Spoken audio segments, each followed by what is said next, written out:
everybody, today I'm going to review the Century Drill & Tool Adjustable Drill Stops. And this is actually a two-piece kit that will cover any drill bit between 1/16 of an inch and then a 1/2 inch. So as long as you're within that range, one of these two is going to cover it for you. And what you do want to keep in mind, unlike a traditional drill depth stop, there would be a tiny metal ring with a tiny set screw. There's no additional tools needed to tighten these up. And best of all, because they are made out of plastic, there's zero risk of you accidentally damaging your drill bit with them. And what I want to do in this video is give you some closer-up looks at these. We're going to take a look exactly how they operate, and then we're going to test it with various size drill bits to see what type of performance they're going to give you. Here's a closer look at the drill stops, and you can see that the drill bit will go completely through it, and it's going to clamp down all the way around it. Now it's going to clamp down on the front as well as the rear and lock itself into place. And the way it does this is by actually clamping down on the flexible portion on the inside. So if we open it up, you can see the portion on the inside is where the bit's going to slide through. And it will clamp down evenly on both ends. Now it's going to do that because the outer portion as well as the threaded inner portion are going to close together, and that's going to force the end of it to actually clamp shut around the bit. So if you just watch that opening as I tighten this down, you'll see exactly what I'm talking about. And as I tighten it up, you can see the 5 little lines disappearing, and it's clamping down, which would hold the bit securely. To install a bit in it, all you'll have to do is loosen it up until you can move it around and hear it moving inside of the unit. Take your drill bit, slide it all the way through, and really just set the correct depth that you want on the outside. This is the part that's actually going to penetrate into the wood, into the metal, or even into the plastic.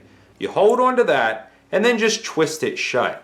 It's going to clamp down around the front and the rear at the same time, and now the drill bit is secure. At this point we can take our bit, put it in the drill, and then tighten up the chuck. If you notice, the drill stop is going to be all the way back against the jaws of the chuck. This is going to prevent it from accidentally sliding back, especially if you're pressing down hard when you're drilling into something. But at this point, what we can do is just go ahead and line it up with a piece of wood and then drill a hole.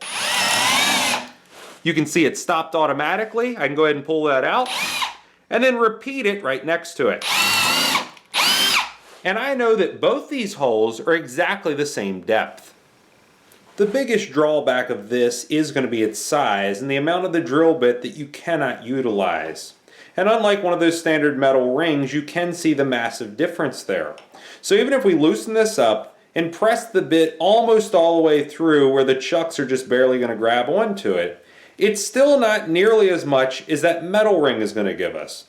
And to show you exactly what I'm talking about, we'll go ahead and chuck this back up in the drill, drill a hole, and then using the other one with the little metal ring, we'll do the exact same thing, and you can see how much further down it's going to go.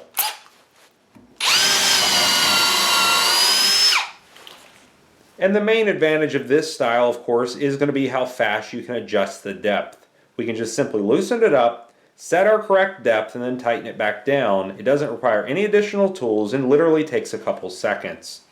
With the standard metal ring version, you can notice the set screw. It does require an Allen key, so if you don't have this on you, you would have to go digging through the toolbox to find it. You have to line that up, break loose the tension, and then rotate it down to wherever you want it to go. You then have to line that little screw up with the top part, which is going to be called the land portion of the bit.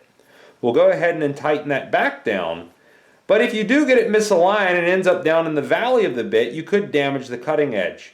Now that we have that realigned, we would have to set our Allen key out of the way, and it takes much longer. Starting out on the small side, we'll go ahead with the 1/16 of an inch bit. I have it clamped down, and you can see it's not going to go anywhere. I can go ahead and install that in the drill now, and then pop some holes in the board.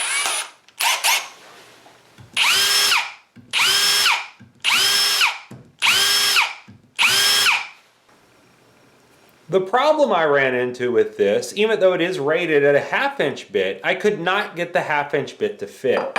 And to show you exactly what I mean, I'll go ahead and take it back apart. We'll take the drill bit out of the center portion, and then we'll go ahead and try to install the 1/2 inch bit. Now this particular bit's brand is Ingersoll Rand. Perhaps it's slightly bigger around the chuck, but it is rated for a 1/2 inch drill and I really don't think so. And you can see if we take the end of it, slide it into place, it's not going through the center portion. I had to go down one size to a 7/16 inch bit. We'll go ahead and slide that through, and it did go through with no problems. At this point, we can go ahead, put both sides of the actual mechanism together. We'll lock it down, and then drill a couple holes in this board.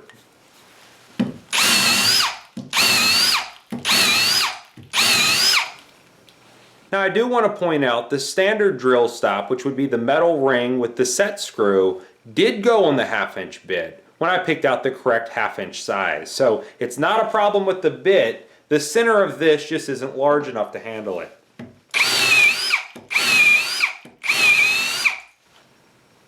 Another thing that you do want to consider when you're using a drill stop, whether that's going to be the metal version or the plastic version, is when that portion actually hits the wood, is it going to leave a mark? We'll drill 2 holes side by side. The first one's going to be with that 1/2 inch bit along with the metal ring. The second one will be with the plastic ring along with a 7/16 inch bit. We'll zoom in real close so you can see the type of damage that either one of these might cause. So starting out, we'll try that 1/2 inch bit with the metal ring. Now we'll try the 7/16 inch bit along with the plastic version. So here's a closer look at both versions. We had the metal one and then the plastic one. When I move that away, you can see that the mark that each made look relatively the same. So now you've seen the Century Drill & Tool adjustable drill stops for yourself.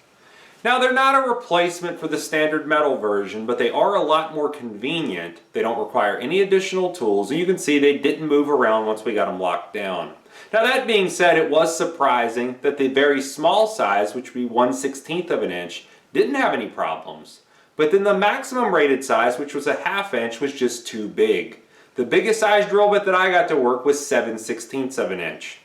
Now what you want to keep in mind if you're looking at something like this, it is going to mar the surface slightly if you do bottom it out just like the metal version did. So let's say if you're drilling something in a jewelry box you're making, you do want to keep in mind not to let this go all the way down to the very bottom and put much force behind it, or you could damage the surface of what you're working on. Now overall, I think they are a useful addition to the toolbox, and when you want to make uniform holes the same depth over and over and over, this would be a good option. Now lastly, I do want to point out these are made in the USA, and I picked up this 2-piece set at a woodworking store for less than $10. If you like this video, please click like. If you like my channel, please click subscribe. And thanks for watching.